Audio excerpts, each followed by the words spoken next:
அகில இந்திய அளவிலான அரசியல், சமூக, பொருளாதார பிரச்சனைகள் குறித்து மத்திய குழு ஆய்வு செய்து பல முடிவுகளை மேற்கொண்டுள்ளது. அயோத்தியில் இருக்க ராமர் கோயில், அந்த கோயிலுக்கு பக்தர்கள் அல்லது பிரமுகர்கள் அளிக்கக்கூடிய நன்கொடை, தங்கம், வெள்ளி, கோடிக்கணக்கான பணம் கொள்ளையடிக்கப்பட்டிருக்கு.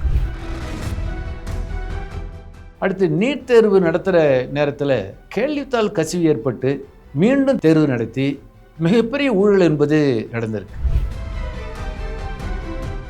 பாஸ்போர்ட் என்பது குடியுரிமைக்கான ஆதாரம் அல்ல அப்படின்னு மத்திய அரசாங்கத்தினுடைய வெளியுறவுத்துறை அமைச்சகம் அறிவிச்சிருக்கு. தேர்தல் ஆணையத்தை பொறுத்தவரையில் நடுநிலைமையான வெளிப்படைத்தன்மையுள்ள ஒரு நேர்மையாக செயல்படக்கூடிய ஆணையமாக இல்லை. தொழிற்சங்க அமைப்புகள், விவசாய அமைப்புகள், இரண்டு அமைப்புகளும் சேர்ந்து ஆகஸ்ட் மாதம் 10 தொழிலாளிகள் கோரிக்கை, விவசாயிகள் கோரிக்கை, பல்வேறு கோரிக்கைகள் வலியுறுத்தி நாடு அளவில் ஒரு சிறை நிரப்பும் போராட்டம், ஜெயில் பாரோன் சிறை நிரப்பு போராட்டத்தை நடத்துவதற்கு தயாரிப்பு செஞ்சுட்டு இருக்கிறாங்க. மார்க்சிஸ்ட் கம்யூனிஸ்ட் கட்சியினுடைய மத்திய குழு கூட்டம் இந்த மாதம் 11, 12, 13 தேதிகளில் டெல்லியில் நடந்தது. அகில இந்திய அளவிலான அரசியல், சமூக, பொருளாதார பிரச்சனைகள் குறித்து மத்திய குழு ஆய்வு செய்து பல முடிவுகளை மேற்கொண்டுள்ளது. குறிப்பாக அயோத்தியில் இருக்க ராமர் கோயில், அந்த கோயிலுக்கு பக்தர்கள் அல்லது பிரமுகர்கள் அளிக்கக்கூடிய நன்கொடை, தங்கம், வெள்ளி, கோடிக்கணக்கான பணம் கொள்ளையடிக்கப்பட்டிருக்கு. RSS உள்ளிட்ட சங் பரிவார அமைப்புகள் நாடு தழுவிய அளவில் பல போராட்டங்கள் நடத்தி பாபர் மசூதியை தகர்த்து பல மாநிலங்கள் மதக்கலரத்தை உருவாக்கி அதற்கு பிறகு மத்திய அரசாங்கமே முன் வந்து அயோத்தியில் ராமர் கோயில் கட்டினாங்க. ஆனால் அந்த ராமர் கோயில், அந்த வரக்கூடிய பக்தர்கள் அளிக்கக்கூடிய அந்த நன்கொடை என்பது கோடிக்கணக்கான நன்கொடைகள் என்பது கொள்ளையடிக்கப்பட்டிருக்கு. இது என்ன, இந்த கொள்ளையில் ஈடுபட்டவங்க போற சங் பரிவார அமைப்புகள் தான். அதிலும் குறிப்பாக அந்த கோயிலை நிர்வாகம் செய்த முக்கிய நபர்களும் இன்னும் நடவடிக்கை எடுக்கல. இது எதை எடுத்து காட்டுது?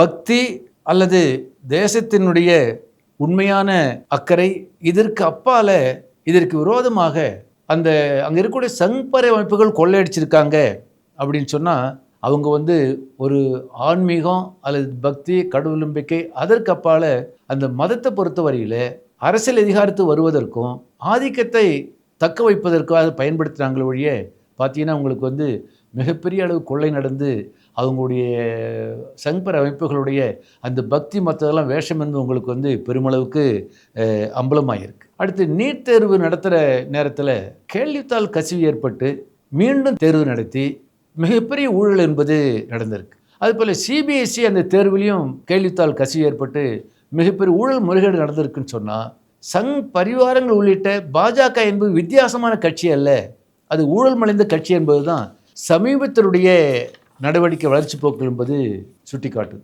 அடுத்து குறிப்பாக மத்திய அரசாங்கம் எடுத்து வரக்கூடிய பல நடவடிக்கைகள் வந்து ரொம்ப ஆழமான பல விளைவுகளை உருவாக்கக்கூடிய அபாயம் உள்ளது. வாக்காளர் பட்டியல் தீவிர திருத்தம், அடுத்து மக்கள் தொகை மாற்றம் குறித்து ஆய்வு செய்வதற்காக ஒரு கமிஷன் ஆணையம் அமைச்சிருக்கிறாங்க. அது நாடு அளவில் அந்த ஆணையம் என்பது வேலை செய்யும். பாஸ்போர்ட் என்பது குடியுரிமைக்கான ஆதாரம் அல்ல அப்படின்னு மத்திய அரசாங்கத்தினுடைய வெளியுறவுத்துறை அமைச்சகம் அறிவிச்சிருக்கு. ஏற்கனவே ஒரு மோசமான குடியுரிமை திருத்த சட்டம் என்பது நிறைவேற்றப்பட்டிருக்கு. இப்போ இவரெல்லாம் நம்ம வந்து ஒட்டுமொத்தமாக பரிசீலித்து பார்த்தா மத்திய அரசாங்கம் பொறுத்தவரையில் ஒரு மத பதிவேற்றிற்கான அடித்தளத்தை உருவாக்குற மாதிரி தெரியுது. குறிப்பாக மத்திய அரசாங்கம் பீகாரில் துவங்கி பீகாரில், தமிழ்நாட்டில், கேரளாவில், மேற்கு வங்கத்தில், அடுத்து பல மாநிலங்களை நடத்தக்கூடிய அந்த தீவிர வாக்காளர் பட்டியல் திருத்த அந்த நடவடிக்கை என்பது குறிப்பாக பாஜகவுக்கு யார் வாக்களிக்க மாட்டார்களோ அவர்களை நீக்கக்கூடிய, நலிவடைந்த பிரிவினர், சிறுபான்மை மக்கள் நீக்கக்கூடிய ஒரு மோசமான நடவடிக்கை எடுத்து ஒட்டுமொத்தமாக அது பார்க்கிற பொழுது மத்திய பாஜக அரசாங்கம் 100 ஆண்டு கால RSS அஜெண்டாவான இந்தியாவை ஒரு இந்து ராஷ்டிரமாக மாற்றக்கூடிய மோசமான நடவடிக்கையில் ஈடுபட்டிருப்பதாக நம்ம பார்க்க வேண்டிய அவசியம் உள்ளது. அடுத்த சமீபத்தில் உணவு பாதுகாப்பு சட்டத்தை திருத்தம் கொண்டு வந்திருக்காங்க. ஐக்கிய முற்போக்கு கூட்டணி ஆட்சி இருந்தபோது மார்க்சிஸ்ட் கம்யூனிஸ்ட் கட்சியுடைய இடதுசாரிகளுடைய வற்புறுத்தினால்தான் ஃபுட் செக்யூரிட்டி ஆக்ட், உணவு பாதுகாப்பு சட்டம் என்பது கொண்டு வரப்பட்டது. அதில் உள்ள ஏழை எளிய மக்களுக்கு சாதகமாக இருக்கக்கூடிய அம்சங்களை மறுக்கக்கூடிய அடிப்படையில் உணவு பாதுகாப்பு சட்ட திருத்தம் கொண்டு வந்திருக்காங்க. அந்த சட்ட திருத்தம் அமலானால் ஏழை எளிய மக்களுக்கு வழங்கப்பட்டு வரக்கூடிய அந்த ரேஷன் அளவு குறையும், கடுமையான பாதிப்பு ஏற்படும் என்பதை மார்க்சிஸ்ட் கம்யூனிஸ்ட் கட்சியை மத்திய குழு சுட்டி காட்டியிருக்கு. அடுத்ததாக தேர்தல் ஆணையத்தை பொறுத்தவரையில் நடுநிலைமையான வெளிப்படைத்தன்மையுள்ள ஒரு நேர்மையாக செயல்படக்கூடிய ஆணையமாக இல்லை. பாரபட்ச முறையில் அதனுடைய செயல்பாடுகள் என்பது இருக்குது. அப்போ தேர்தல் ஆணையம் ஒரு சுதந்திரமான அமைப்பாக செயல்படணும், நடுநிலைமை அமைப்பாக செயல்படணும், ஒரு ஆளுங்கட்சிக்கு சார்பாக ஆதரவாக இருக்கக்கூடாது என்பது தான் மக்களுடைய எதிர்பார்ப்பு. அரசியல் சட்டத்தோட முக்கியமான அம்சம். சொல்லப்போனால் தேர்தல் ஆணைய நியமனத்திலேயே உச்சநீதிமன்றம் அளித்த அந்த தீர்ப்பு ஆலோசனையை மத்திய அரசாங்கம் மறுத்து, அந்த தேர்தல் ஆணையம் என்பது பிரதமர், எதிர்க்கட்சி தலைவர், உச்சநீதிமன்ற தலைமை நீதிபதி மூவரை கொண்ட ஆணையமாக இருக்க வேண்டும் உச்சநீதிமன்றத்தினுடைய ஆலோசனை தீர்ப்பு.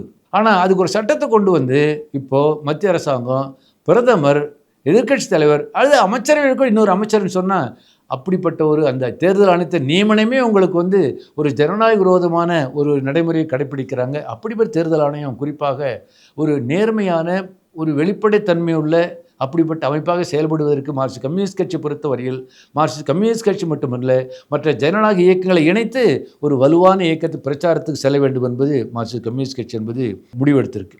அடுத்ததாக வரக்கூடிய ஆகஸ்ட் மாதம் 10ஆம் தேதி மத்திய தொழிற்சங்க அமைப்புகளும் சம்யுக்த கிசான் மோர்ச்சா உள்ளிட்ட அதில் அமைச்சு இருக்கக்கூடிய 100க்கும் மேற்பட்ட விவசாயிகள் சங்கம், தொழிற்சங்க அமைப்புகள், விவசாய அமைப்புகள் 2 அமைப்புகளும் சேர்ந்து ஆகஸ்ட் மாதம் 10ஆம் தேதி தொழிலாளிகள் கோரிக்கை, விவசாயிகள் கோரிக்கை, பல்வேறு கோரிக்கைகள் வலியுறுத்தி நாடு அளவில் ஒரு சிறை நிரப்பும் போராட்டம், ஜெயில் பாரம் சிறை நிரப்பு போராட்டத்தை நடத்துவதற்கு தயாரிப்பு செஞ்சுட்டு இருக்கிறாங்க மார்க்சிஸ்ட் கம்யூனிஸ்ட் கட்சி மத்திய குழு.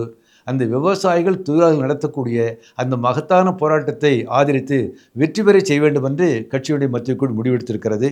அடுத்து வரக்கூடிய ஜூலை மாதம் 20ஆம் தேதி மாணவர்கள் மத்திய கல்வி அமைச்சர் ராஜினாமா செய்யணும், அந்த மத்திய கல்வித்துறையில் நீட் தேர்வில் முறைகேடு நடந்திருக்கு, சிபிஎஸ்இ கேள்வித்தாள் கசிவு முறைகேடு நடந்திருக்காகவே, ஊழல் மலைந்திருக்கு, முறைகேடு நடந்திருக்காகவே மத்திய கல்வி அமைச்சர் ராஜினாமா செய்ய வேண்டும் என்று வரக்கூடிய 20ஆம் தேதி நாடாளுமன்ற துணைக்கு மாணவர்கள் என்பது பெரிய ஆர்ப்பாட்டம் நடத்திருக்கிறாங்க. அதை மார்க்சிஸ்ட் கம்யூனிஸ்ட் கட்சி ஆதரிப்பதோடு அந்த மத்திய கல்வி அமைச்சர் ராஜினாமா செய்ய வேண்டும் என்று காக்ரோச் அமைப்பை சார்ந்த வாங்சுங் சொல்லக்கூடிய அந்த அவருடைய அந்த காலவரையற்ற உண்ணாவிரத போராட்டம் நடந்து கொண்டிருக்கிறது. அந்த காலவரையற்ற உண்ணாவிரத போராட்டத்தை குறிப்பாக வந்து ஆதரிப்பது என்று மார்க்சிஸ்ட் கம்யூனிஸ்ட் முடிவு. குறிப்பாக வந்து அந்த அமைப்பு சோனம் வாங்சுங்ன்றவர் தான் வந்து காலவரையற்ற உண்ணாவிரத போராட்டத்தில் ஈடுபட்டிருக்காரு. உடல்நிலை கடுமையாக பாதிச்சிருக்கு. ஆகவே அந்த மத்திய அமைச்சர் ராஜினாமா செய்ய வேண்டும் என்ற அந்த உண்மையான கோரிக்கை விருப்பத்தை நடத்தக்கூடிய அந்த உண்ணாவிரத மார்க்சிஸ்ட் கம்யூனிஸ்ட் கட்சி ஆதரிப்பதோடு அது கண்டுகொள்ளாமல் அவர் செத்தாலும் பரவாயில்லன்னு உங்களுக்கு வந்து அப்படி இருக்கக்கூடிய மத்திய அரசாங்கத்தின் அணுகுமுறையை மார்க்சிஸ்ட் கம்யூனிஸ்ட் கட்சி வன்மையாக கண்டிக்கிற அடிப்படையில் மார்க்சிஸ்ட் கம்யூனிஸ்ட் கட்சி மத்திய குழு கூடி பல்வேறு முடிவுகளை எடுத்திருக்கிறது.